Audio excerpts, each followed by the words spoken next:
Today, I want to talk about the 1980s, a decade bathed in nostalgic glow. It was a time when everything seemed larger than life, from the fashion to the music.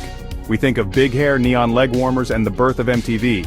The 80s were a unique blend of boldness and creativity, a time when self-expression was at its peak. But when you unpack it, especially school life, you realize how much has changed. The school experience back then was vastly different from what kids experience today. Items once common in school would now trigger concern.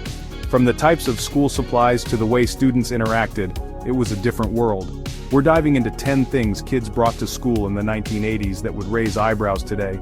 These items were not just tools for learning, but also a reflection of the culture and values of the time. This isn't about judging the past, but exploring how societal norms have evolved.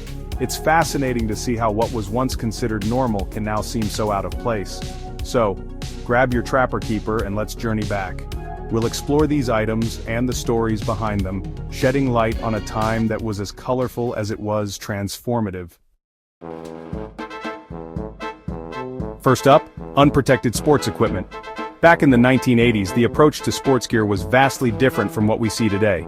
The phrase, "rub some dirt on it," wasn't just a saying, it was a way of life.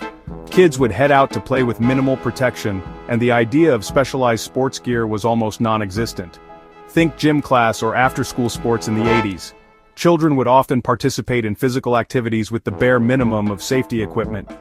Gym classes were filled with kids wearing simple cotton shorts and t-shirts, with little to no padding or protective gear.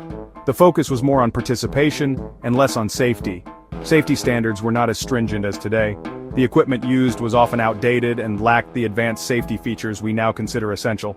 Helmets, if worn at all, were basic and offered minimal protection.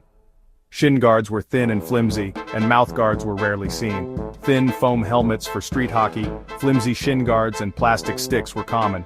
These items provided a false sense of security, as they were not designed to withstand significant impacts. Yet, they were the norm, and parents and coaches alike accepted them as adequate. Helmets were often an afterthought. Many kids played without any head protection, relying on their reflexes and luck to avoid injuries. The concept of mandatory helmet use was still years away, and the risks were not fully understood. Today we understand concussions and long-term injuries better. Advances in medical research have highlighted the dangers of head injuries and the importance of proper protection. This has led to a significant shift in how we approach sports safety. Schools and parents are proactive about safety. Educational programs and awareness campaigns have made it clear that protecting young athletes is a priority. Schools now have strict guidelines for sports equipment, and parents are more vigilant about ensuring their children are properly equipped. Custom-fitted mouthguards and high-tech helmets are now standard. These advancements in sports gear technology have made a significant difference in reducing injuries. Mouthguards are designed to fit each athlete perfectly, providing maximum protection, while helmets are engineered to absorb and dissipate impact forces. The focus has shifted from enduring impacts to preventing them. Modern sports safety practices emphasize injury prevention through the use of advanced protective gear and proper training techniques. This proactive approach helps ensure that young athletes can enjoy their sports without the fear of serious injury. Schools are more conscious of their duty of care. They implement comprehensive safety protocols and regularly update their equipment to meet the latest safety standards. Teachers and coaches are trained to recognize the signs of potential injuries and to take immediate action to protect their students. The aim is to keep kids playing longer and safer. By prioritizing safety, we can help young athletes develop their skills and enjoy the benefits of sports without the risk of long-term injuries. This approach not only protects their physical health but also encourages a lifelong love of sports and physical activity. It's a trade-off most of us would readily accept. Investing in proper safety gear and education may require more effort and resources, but the benefits far outweigh the costs. Ensuring that our children can play sports confidently and safely is a goal that we can all support.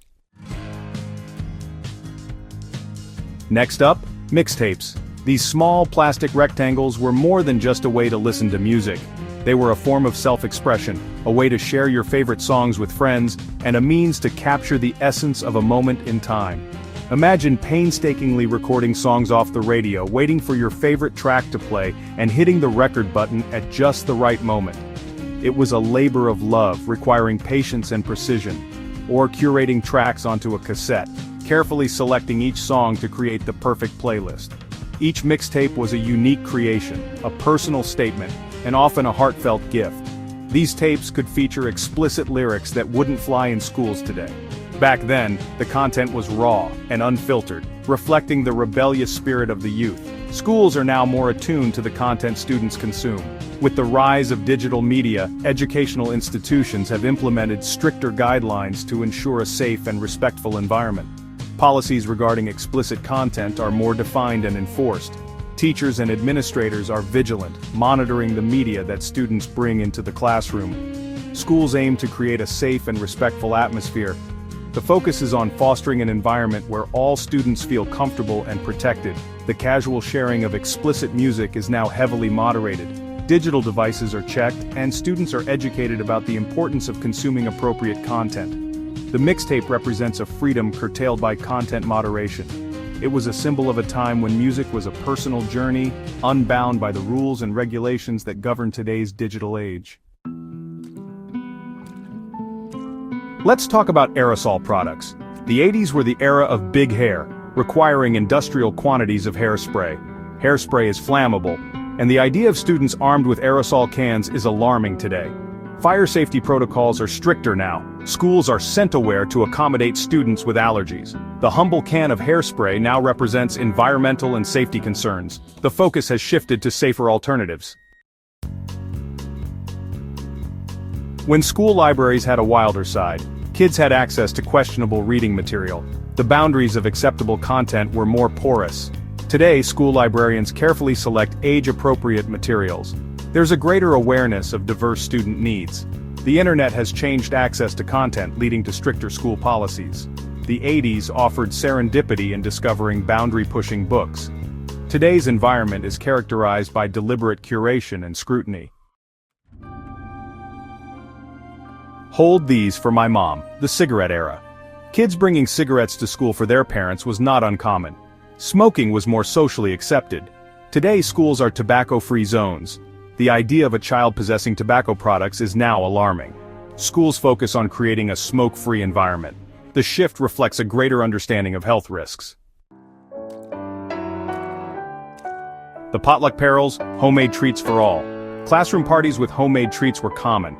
Today, food allergies and safety regulations have changed this. Schools require store-bought, labeled items to prevent allergic reactions. The risk of foodborne illness is also a concern. The rise in diagnosed food allergies has driven policy changes. The shift prioritizes student safety over spontaneous generosity. The communal joy of homemade treats is now a wistful memory. Lunchbox art. When cool trumped Considerate. Metal lunchboxes with edgy artwork were statements of identity. Some imagery might be considered problematic today. Schools are more mindful of cultural sensitivity and appropriateness. Manufacturers are cautious about the imagery they use. The threshold for inappropriate content has changed. There's a push for diverse and positive media representation. The brightly colored metal lunchboxes are now softer, insulated bags. The anything-goes chemistry set mentality. Unsecured research chemicals were sometimes used in school projects. Today, chemical safety protocols are much stricter. Schools emphasize proper storage, handling, and disposal. The freewheeling approach to hands-on science is gone. The focus is on risk minimization and health safety. The casual approach to kitchen chemistry is over. The pocket pharmacy casual medication handling. Kids carrying medication was common in the 80s. Today, schools have strict medication policies.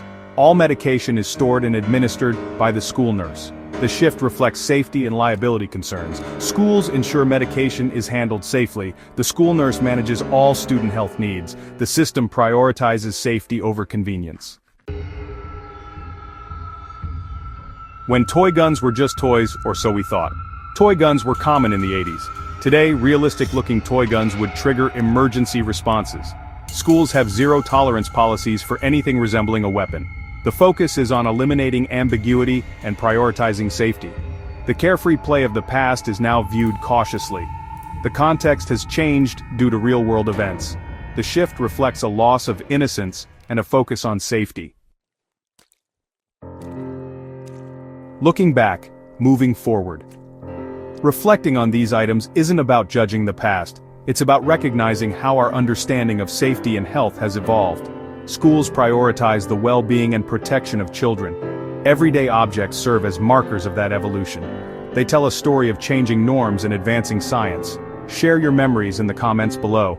Thanks for watching, and don't forget to be awesome.